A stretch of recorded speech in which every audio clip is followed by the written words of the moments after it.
सभी बच्चों को नमस्कार। बात हो रही है सिंगेज अलजेब्रा की, जिसका चैप्टर 14 प्रोबेबिलिटी 2 की हम बात कर रहे हैं, जिसके कंसेप्ट एप्लीकेशन एक्सरसाइज 14.5 की हम बात कर रहे हैं।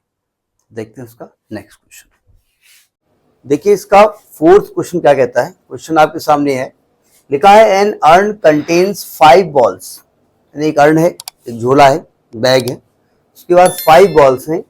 2 balls are drawn and are found to be white.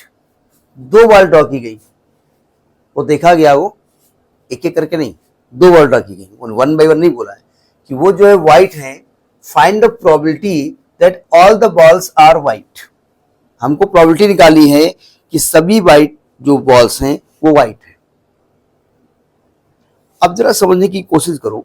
हमने फिलहाल एक इवेंट मानी ए। हमने कहा जो ए इवेंट है वो वाइट बॉल की है, यानी हमने ए इवेंट मानी कि ए इवेंट है वाइट बॉल की, वाइट बॉल की इवेंट बतानी है, ठीक है, ये हमने मान लिया। अब क्या कहा गया, 2 balls are drawn at random to be found to be white. Find the probability that all the balls are white. और 5 बॉल्स हैं। ये बताइए अगर 5 बॉल्स हैं और 2 बॉल आपने निकाली, तो क्या जरूरी है कि 5 बॉल व्हाइट हो? 2 तो व्हाइट है ही है कम से कम, क्योंकि आपने जो 2 व्हाइट निकाली, 2 निकाली व्हाइट ही निकाली है। यानी एक इवेंट इवन हो सकती है कि जब आपने ड्रॉ किया तो 2 व्हाइट बॉल थी, ये हो सकती है। एक इवेंट E2 हो सकती है कि हो सकता है जो 5 बॉल है ना, उनमें से 3 व्हाइट हो, ये हो सकता है। 2 किस कलर की हम तो मतलब नहीं है फिलहाल, उसके बारे में कुछ बात नहीं किया गया। और एक इवेंट E3 हो सकती है कि भाई 5 व्हाइट बॉल, ठीक है, मतलब आपने 2 व्हाइट थी तो 2 व्हाइट में से 2 व्हाइट निकल आई। 3 व्हाइट है, 3 व्हाइट में से 2 व्हाइट निकल आई। 4 कहां चला गया, 2 3 4 भी तो हो सकती है ना, तो 4 व्हाइट हो सकती है, ठीक। और एक E4 भी हो सकती है जिसमें 5 व्हाइट हो सकती है, 5 व्हाइट हो सकती है। इतनी इवेंट हो सकती है ना, तो आपको निकालना क्या प्रोबेबिलिटी है? प्रोबेबिलिटी निकालनी है कि all the balls are white. मतलब आपको प्रोबेबिलिटी निकालना है all the balls are white, जबकि आपने व्हाइट बॉल निकाली है। Probability of E4 upon A. Question समझ में आया कि नहीं आया?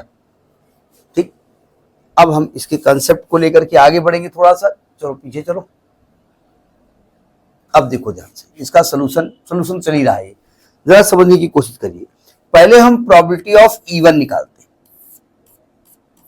कि 2 बॉल व्हाइट होने की प्रोबेबिलिटी क्या है। देखो जब आप बॉल निकालोगे ना, और उसमें 2 व्हाइट हैं, 3 व्हाइट हैं, 4 व्हाइट हैं, मतलब चारों व्हाइट हैं या 5 व्हाइट हैं, 5 व्हाइट हैं, इसकी सबके होने के चांसेस तो सेम है ना।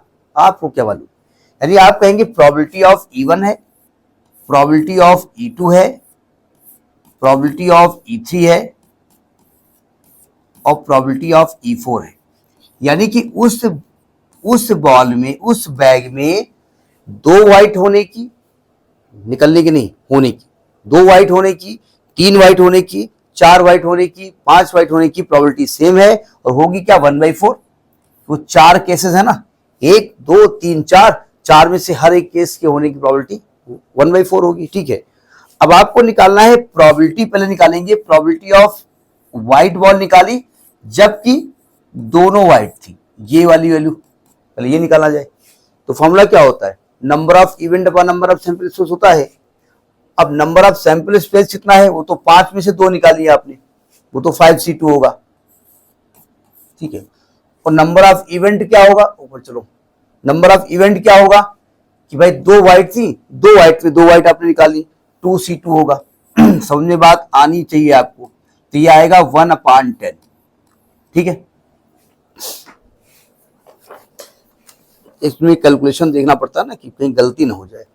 फिर आपको प्रोबेबिलिटी ऑफ व्हाइट बॉल जबकि 3 व्हाइट बॉल उसमें है, A/E2। तो अब 3 में से 2 व्हाइट आपने निकाली, 3C2 अपान 5C2। तो इसकी जो वैल्यू आएगी, मैं इसको कैलकुलेट करके रखा हुआ हूँ, ये 3/10 आएगा। नहीं मतलब क्या करें, वो या तो घंटे में हम कैलकुलेट करें, ये 3/10 आएगा।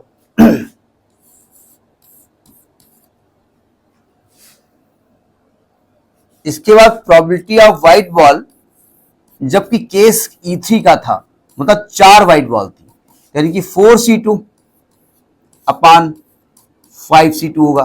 ठीक, तो इसकी जो वैल्यू आई है वो 3/5 आई है।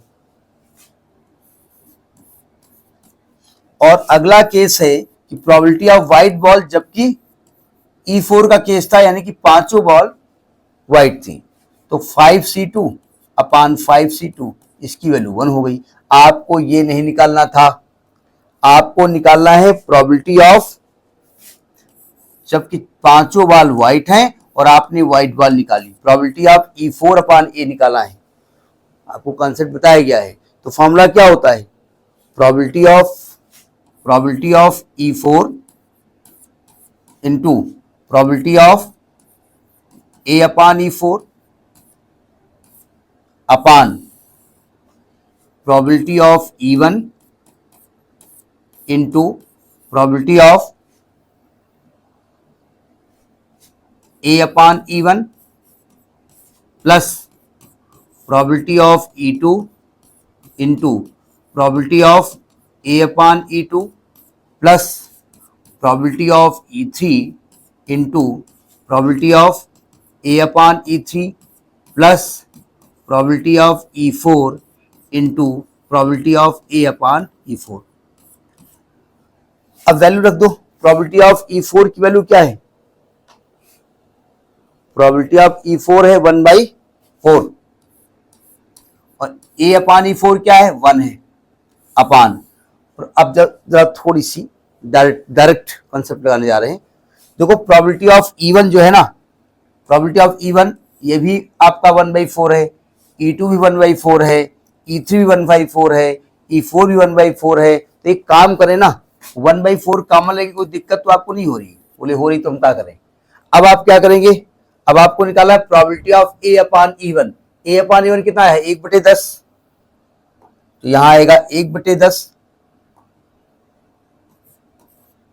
प्लस ए अपान E2।